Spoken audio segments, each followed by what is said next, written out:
Melhores carros até 20 mil reais para você que está pensando em comprar seu primeiro carro ou até mesmo trocar de carro. Vamos falar de várias sugestões interessantes e todos os preços que eu disser nesse vídeo foram cotados em março de 2024, começando com o primeiro da lista, um carro mais voltado para o uso diário, um carro mais urbano, compacto. Dá para pensar no Ford Ka 1.0, 8 válvulas, flex manual, 2 portas, 2010. Tabela R$ 18.151. Ford Ka de segunda geração, equipado aqui já com o motor da linha Zetec Rocam, motor sincronizado por corrente. Então, uma coisa a menos para você se preocupar, esse motor não exige troca preventiva de correia dentada. E a potência de 68 cavalos na gasolina, 73 no etanol, com um torque de 9 kg/m na gasolina, 9.4 no etanol. Para um carro de 936 kg, bem leve, a relação de peso-potência ainda fica em bons 12.9 kg por cavalo. Pode não ser dos melhores na estrada, quando você precisar viajar com esse carro, mas dentro de cidade ainda vai ser um veículo bem ágil, com certeza. O câmbio é manual de 5 marchas, engates bem justos, precisos,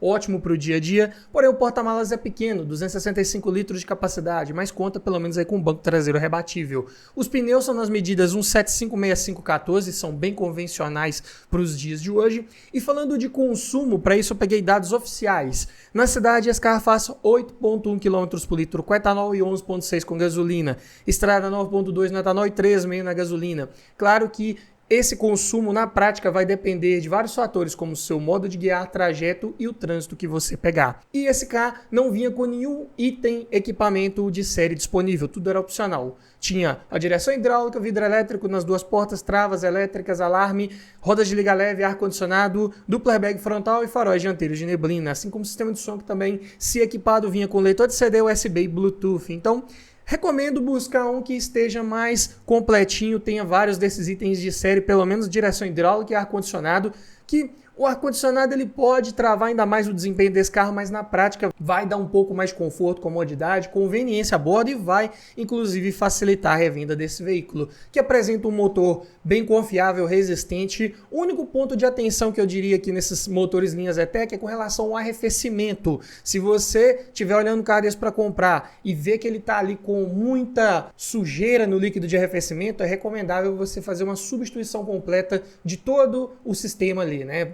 Líquido com aditivo na proporção correta, colocar tudo certinho. Também, independente da forma como esse motor tiver, né, é interessante dar uma revisão em válvula termostática, cavalete d'água, bomba d'água, para você ter um motor bem confiável aí nas mãos. Preços de peças na média, nada de exagerado para um carro desse, econômico, compacto, ótimo para o trânsito urbano, ótimo para encontrar vagas para estacionar, tem um certo bom nível de estabilidade para a categoria e está num preço bem interessante. Olha só, na faixa dos 20 mil reais você pega um carro desse 2010. É difícil outro nesse ano modelo nessa faixa de preço. Então, a chance de você encontrar um menos rodado também é maior. Mas é claro que ele tem seus pontos de atenção que valem ser mencionados aqui. É um veículo de carroceria disponível apenas na configuração de duas portas, então o acesso ao banco traseiro é ruim. O espaço interno para quem já está lá também é bem limitado, que é algo para você ficar ligado.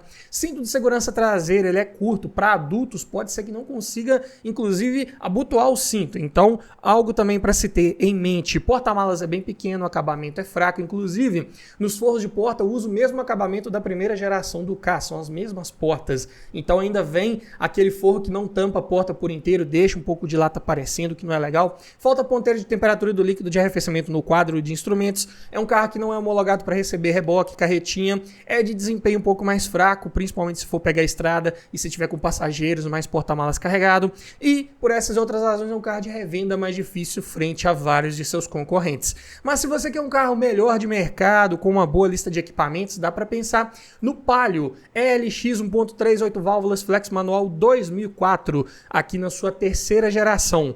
Por R$ 19.074 você já leva um veículo equipado com motor da linha Fire, de comando de válvula simples no cabeçote acionado por correia dentada. Esse aqui exige troca periódica preventiva de correia dentada. Potência de 70 cavalos na gasolina, 71 no etanol, com torque de 11.4 kg/m na gasolina, 11.6 no etanol. Números razoáveis, minimamente aceitáveis para um carro de 975 kg. A relação de peso-potência vai para 13.7 kg por cavalo. Também não vai ter dos melhores desempenho, mas ainda o consumo vai ser razoável, principalmente dentro de cidade. Vou falar já já de consumo.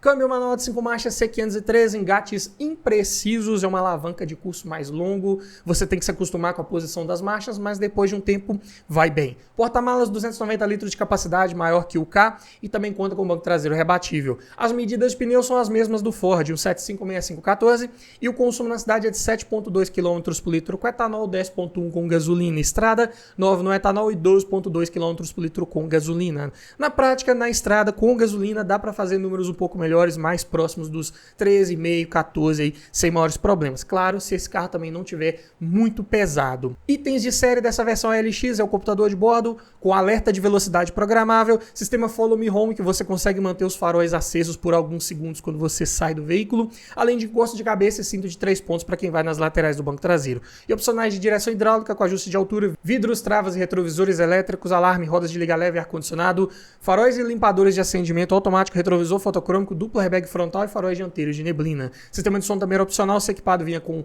leitor de CD, com RDS que passa as informações de estação de rádio ou das músicas do CD no display do som, e também conta com disqueteira para até 5 CDs. Era um item raro nesse Palio, mas alguns saíram com esse sistema bem interessante. Mas aqui, como puderam observar, a maioria tudo vinha como opcional. Então, procure um mais bem equipado possível para ter uma maior facilidade de revenda. Motor de peças baratas, fáceis de encontrar, tudo se resolve com facilidade.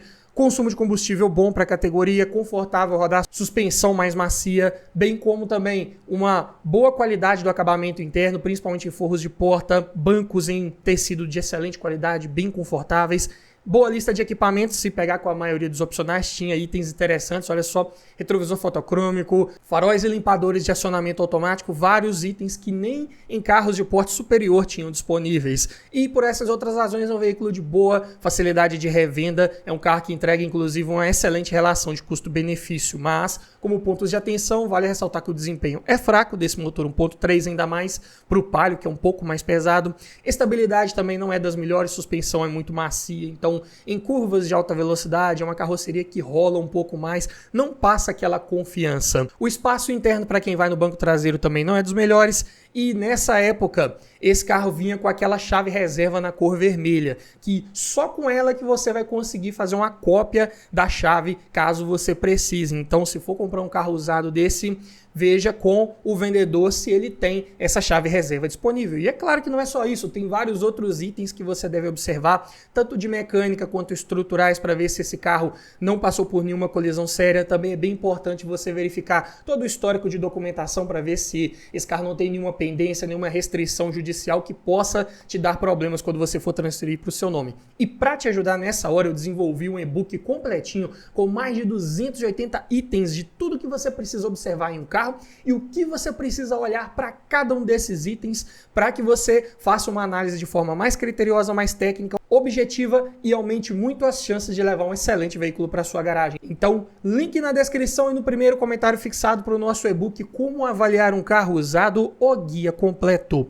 Passando para o terceiro da lista, para você que gostou da proposta do Palio, mas precisa de um pouco mais de porta-malas, por que não pensar na sua versão sedã, que é o Siena ELX 1.4 8 válvulas Flex Manual 2006, por R$ 18.734, Siena de terceira geração. Olha só que curioso, o Siena, naturalmente, quando novo, era um carro um pouco mais caro do que o Palio, só que ao longo dos anos este sedã caiu de preço mais comparado com a sua versão hatch, né? Mesmo com o motor mais moderno, um pouco de melhor desempenho, que é esse 1.4, hoje você pega um Siena 2 anos mais novo por um preço um pouco abaixo do Palio, na mesma configuração de versão aí de equipamentos. Olha só que interessante. E esse motor 1.4 gera uma potência de 80 cavalos na gasolina e 81 no etanol, com um torque de 12,2 kgfm na gasolina e 12,4 no etanol. Aqui foi uma evolução daquele 1.3, aumentou um pouco a cilindrada para entregar um pouco mais de fôlego, que é muito bem-vindo para o Siena, que é mais pesado que o Palio,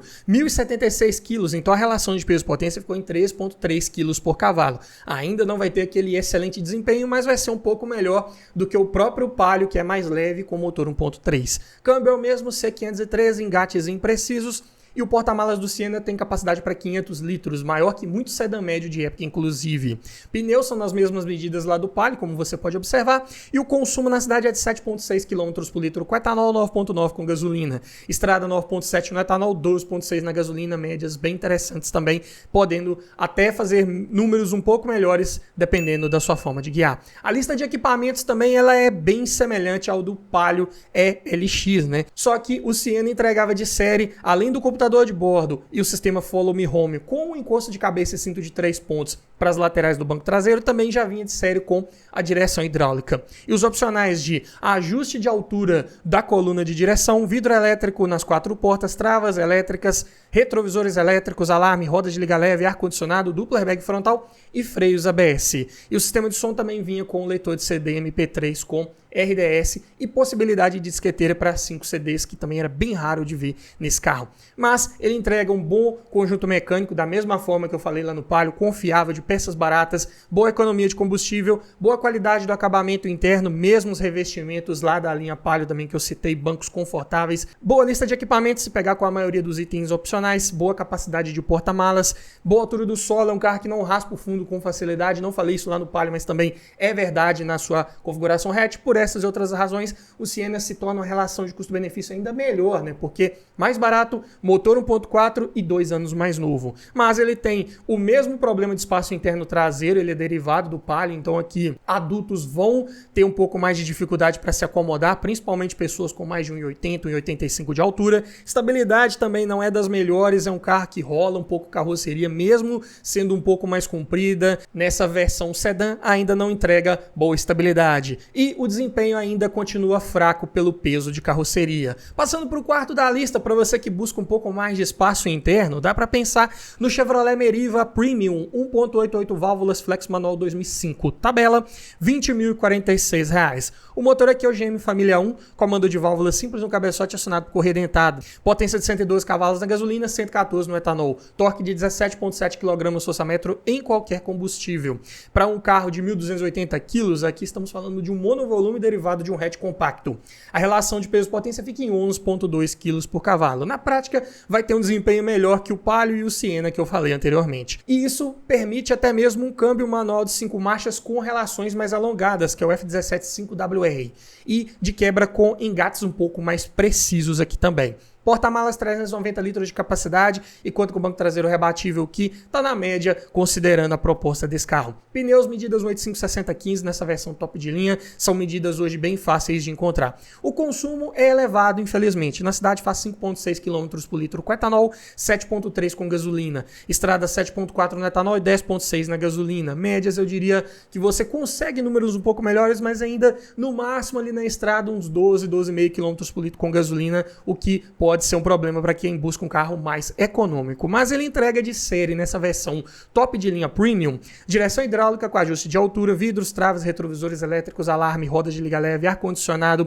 ajuste elétrico de altura dos faróis baixos, além de sistema Follow Me Home, assim como eu falei lá no Siena e no Palio, bem como também faróis e lanternas de neblina, mostrador de informações triplo no painel central, lá informa hora, data e temperatura externa, e cinto de 3 pontos apoio de cabeça para quem vai nas laterais do banco traseiro. E opcionais de duplo airbag frontal e freios ABS. Sistema de som de série vinha com o aparelho da Kenwood, bem famosa nessa época, com leitor de CD MP3 e era aquele sistema 2DIN que ocupava um espaço maior no painel. Estava começando a popularizar esse tipo de som que é bem interessante e deixava o painel ali um pouco mais completinho, ficava bem bonito à noite, a iluminação, diga-se de passagem. Pontos positivos principais de uma Meriva dessa: sua robustez, confiabilidade mecânica, peças baratas que você encontra também com facilidade, tudo se resolve muito tranquilamente nesse carro. Parte de suspensões, praticamente tudo ali da linha Corsa, com alguns componentes um pouco mais reforçados pelo volume de carroceria, pelo peso, então tudo certo, bom desempenho, espaço interno exemplar para quem vai no banco traseiro, principalmente é um carro de teto alto que é ótimo para pessoas mais altas, porta-malas de boa capacidade, conta com o banco traseiro rebatível, um carro de fato bem versátil, dá para você utilizar esse compartimento de carga de diversas maneiras. Boa lista de equipamentos nessa versão top de linha, tem até uma boa altura do solo, ele conta com um vão livre mínimo de 138 milímetros, 8 a mais do que o Corsa, e isso já permite passar por algumas lombadas mais altas sem raspar o fundo desse veículo. Por essas e outras razões, carro de bom custo-benefício para quem busca um Corsinha mais bombado, pode ser uma boa opção de compra com certeza, mas saiba que é um carro de consumo mais elevado, acabamento apenas ok para a categoria, não espere aquela qualidade primorosa, por exemplo, de um Siena, de um Palio. Além disso, passa por escassez de peças de acabamento, é um carro que não vendeu tão bem, já saiu de linha há um bom tempo. Também existem alguns relatos de vazamento do gás do ar-condicionado, mas isso é mais comum nas Meriva até 2005, geralmente ocasionado por trincas na tubulação, que foi corrigido nas Meriva de 2006 em diante, mas ainda assim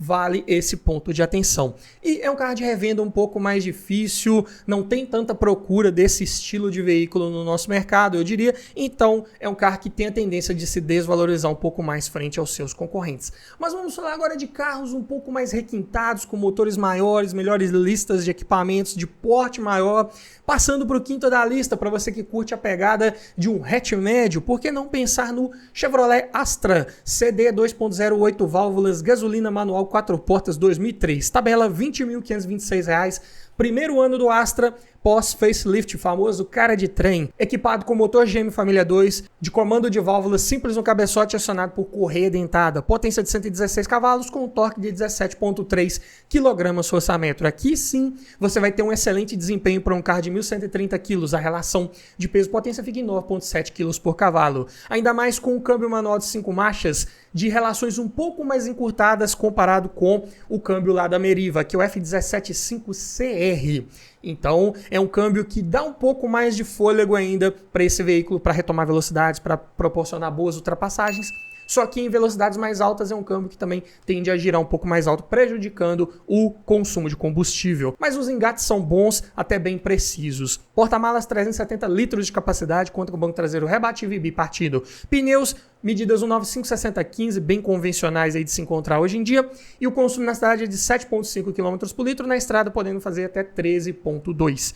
Equipamentos de série nessa versão CD, que era a top de linha da época, vinha com direção hidráulica, com ajuste de altura e profundidade, vidro elétrico nas 4 portas, traves e retrovisores elétricos, alarme, rodas de liga leve, ar-condicionado digital, computador de bordo, encosto de cabeça e cinto de 3 pontos para quem vai nas laterais do banco traseiro e faróis e lanternas de neblina. Opcionais de bancos de couro, duplo airbag frontal, freios ABS e retrovisor fotocrômico. Sistema de som de série vinha com leitor de CD e comandos no volante. Então, para um carro 2003, eu diria que está muito bem equipado se você encontrar nessa versão CD. Pontos positivos: robustez, confiabilidade mecânica, peças baratas, fáceis de encontrar. Tudo se resolve também com muita facilidade. Eu diria que dos motores 2.0 que hoje temos no nosso mercado, é um dos de manutenção mais acessível. E eu falo tudo em detalhes sobre o projeto desse motor, padrões de construção, pontos de atenção para ficar ligado antes de comprar qualquer carro com esse motor. Vou deixar o link na descrição para você conferir. Mas ele entrega um bom desempenho, acabamento interno excelente para a categoria, material do painel macio ao toque, bancos em veludo de excelente qualidade, se não vier com os opcionais de couro, que é melhor ainda, né, para quem gosta. Além disso, carro de bom espaço interno para quem vai no banco traseiro, bom entre eixos, espaço para os joelhos ali, excelente, boa lista de equipamentos e é um carro de ótimo custo-benefício na categoria dos médios, anos 2003, é um dos mais procurados aí, com certeza, mas ele é um carro um pouco baixo em relação ao solo, raspa o fundo com facilidade, consumo de combustível tende a ser elevado e é um veículo que passa por escassez de peças de acabamento.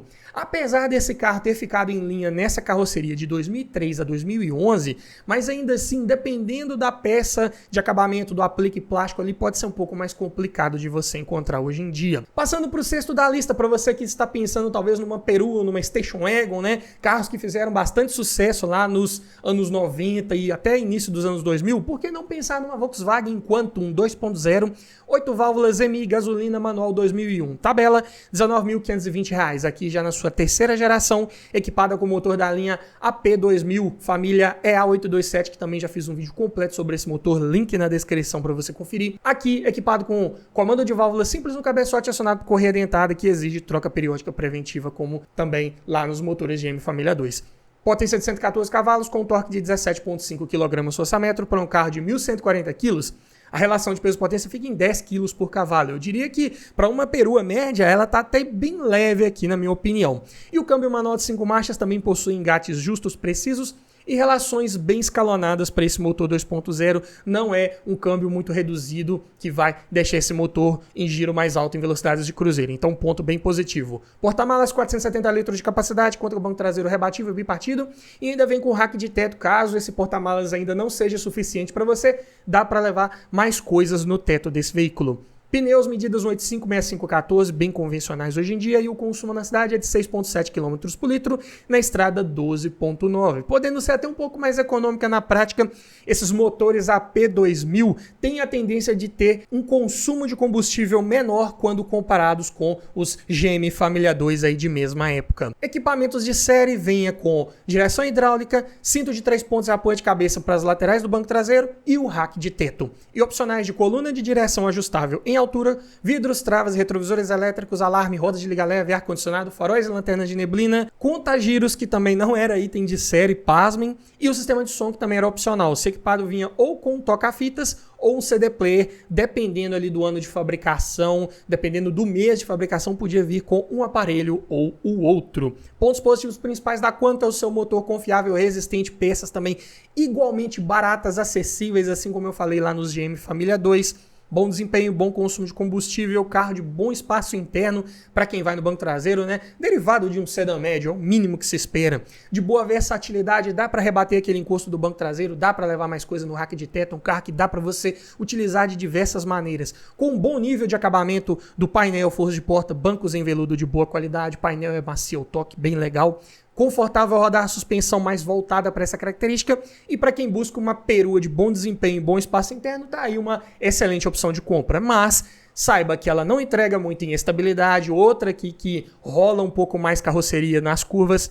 vários probleminhas ali estruturais de fabricação herdados lá da sua plataforma mais antiga lá dos anos 80, né? Então é bem comum de você observar trincas estruturais em parede corta-fogo, torres dos amortecedores e túnel central. Forro de teto, forros de porta costumam descolar com certa facilidade e é um veículo que também passa por escassez de peças de acabamento hoje em dia.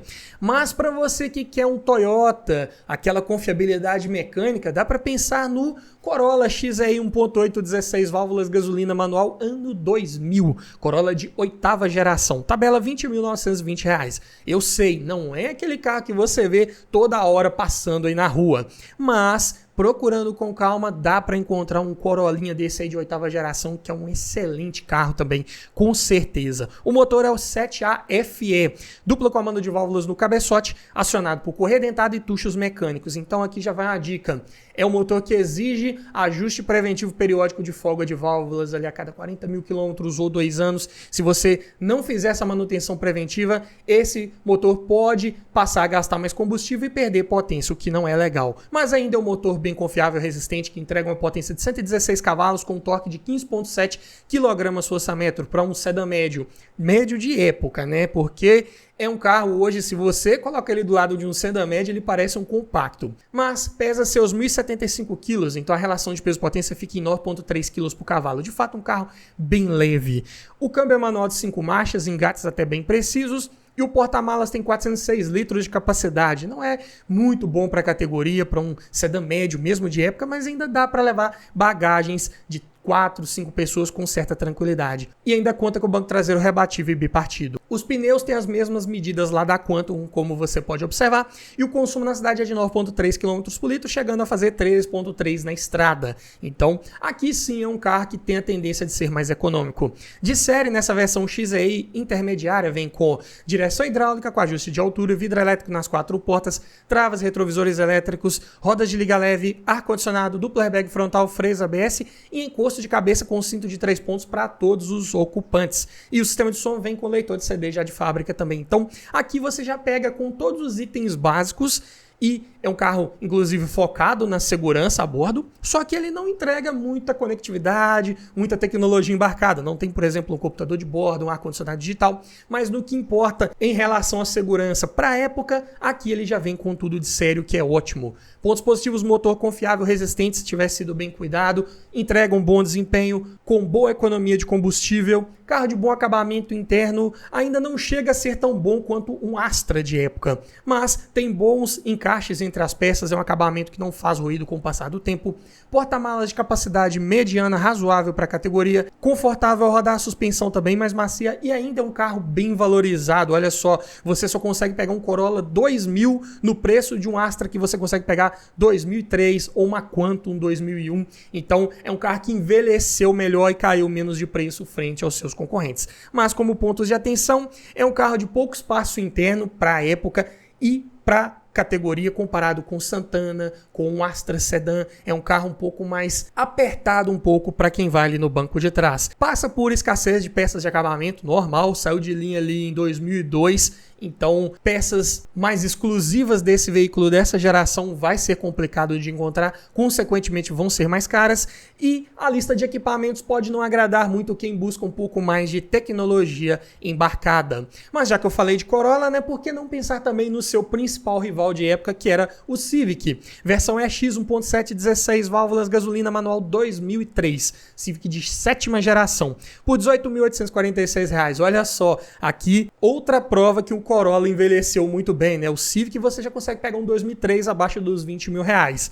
Então, aqui pode ser uma melhor relação de custo-benefício o Honda, mas cai um pouco mais de preço frente ao Toyota.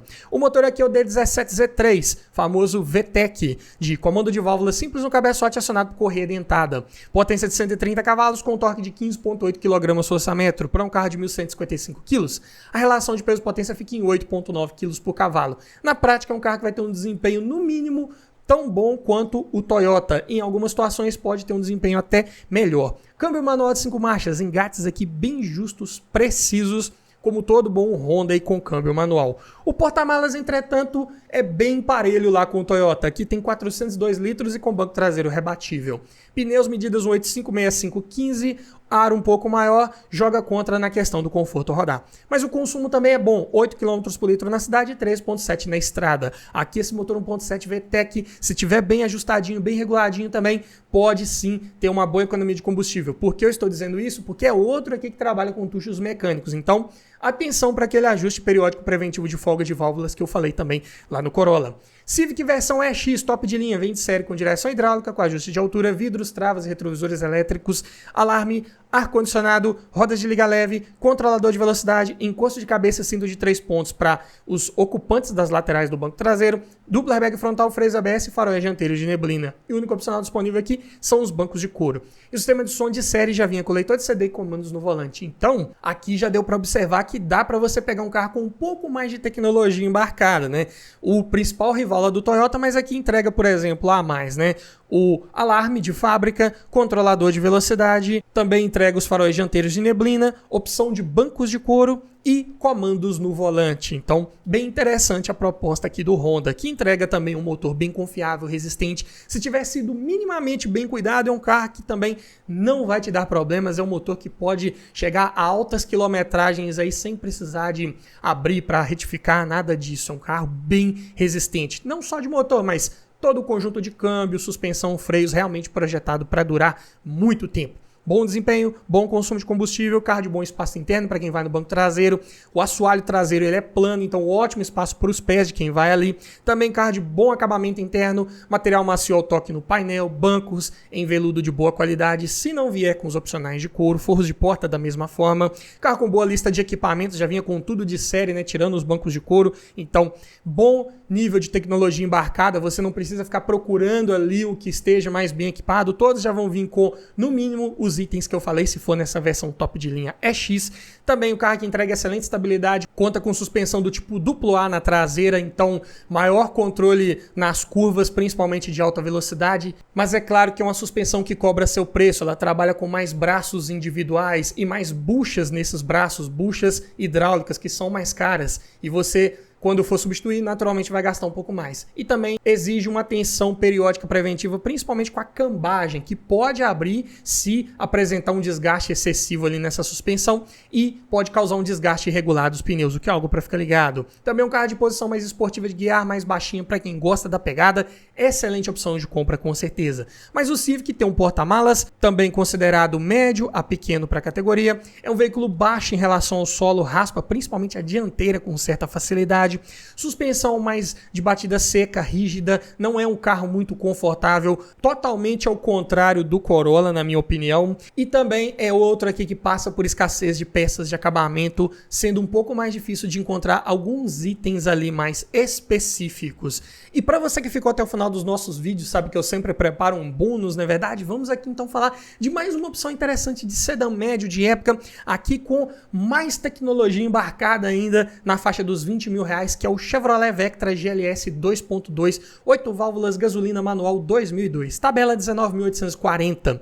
Aqui o motor é o GM Família 2, mesmo lá do Astra, praticamente, mesma configuração mecânica, só que aqui de cilindrada maior, né, o 2.2, então a potência vai para 123 cavalos e o torque para 19,4 kgfm, que são números mais adequados para o Vectra, que é mais pesado, conta com 1.265 kg, então a relação de peso-potência ainda fica em 10,3 kg por cavalo. Na prática, ele ainda não vai ter o mesmo desempenho do Astra, mas é um carro que ainda assim entrega boas respostas ao acelerar, com certeza. Câmbio manual de 5 marchas é o F23 de relações mais alongadas, o que é bom principalmente para viagens. Porta-malas tem ótimos 500 litros de capacidade, conta com banco traseiro rebatível e bipartido. Os pneus são nas medidas 85/70/14, são pneus de perfil bem alto, voltados para o conforto ao rodar, o que é bom. Consumo na cidade, 8,2 km por litro, sendo bem otimista. Na prática, você pode fazer números um pouco menores, principalmente dependendo do trânsito que você pegar. Na estrada, 11,6. Em dados oficiais, aqui já está um pouco pessimista. Se você pegar um trânsito mais livre, dá para chegar ali nos 12,5, 13 km por litro sem maiores dificuldades. Versão GLS intermediária desse ano de 2002, vem equipada de série com direção hidráulica, com ajuste de altura, vidro elétrico nas 4 portas, travas e retrovisores elétricos, alarme, rodas de liga leve, ar-condicionado com saída para o porta-luvas, além de cinto de 3 pontos de apoio de cabeça para as laterais do banco traseiro e lanterna traseira de neblina. Opcionais de ar-condicionado digital automático, retrovisor fotocrômico, duplo airbag frontal, freios ABS, cinto de 3 pontos para o terceiro ocupante do banco traseiro, bancos de couro e faróis dianteiros de neblina. O sistema de som de série vinha apenas com um leitor de CD. Então aqui é um carro que ele perde alguns equipamentos comparado com o Civic, por exemplo, não tinha disponível,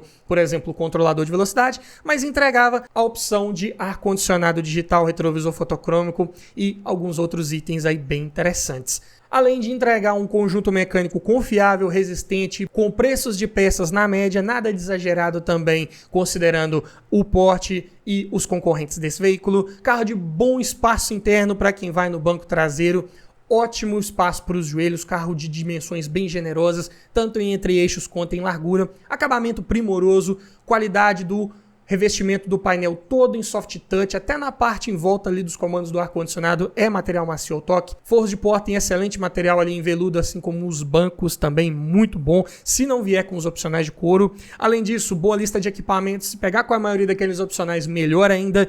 Suspensão de comportamento exemplar, entrega excelente estabilidade, com ainda um bom nível de conforto ao rodar. Conta com sistema multilink, multibraços na traseira, apesar de também exigir um cuidado extra, exigir um alinhamento preventivo e quando precisar fazer uma manutenção corretiva também vai ser mais caro, ainda assim é um sistema bem interessante que entrega um bom nível de performance aí para viagens.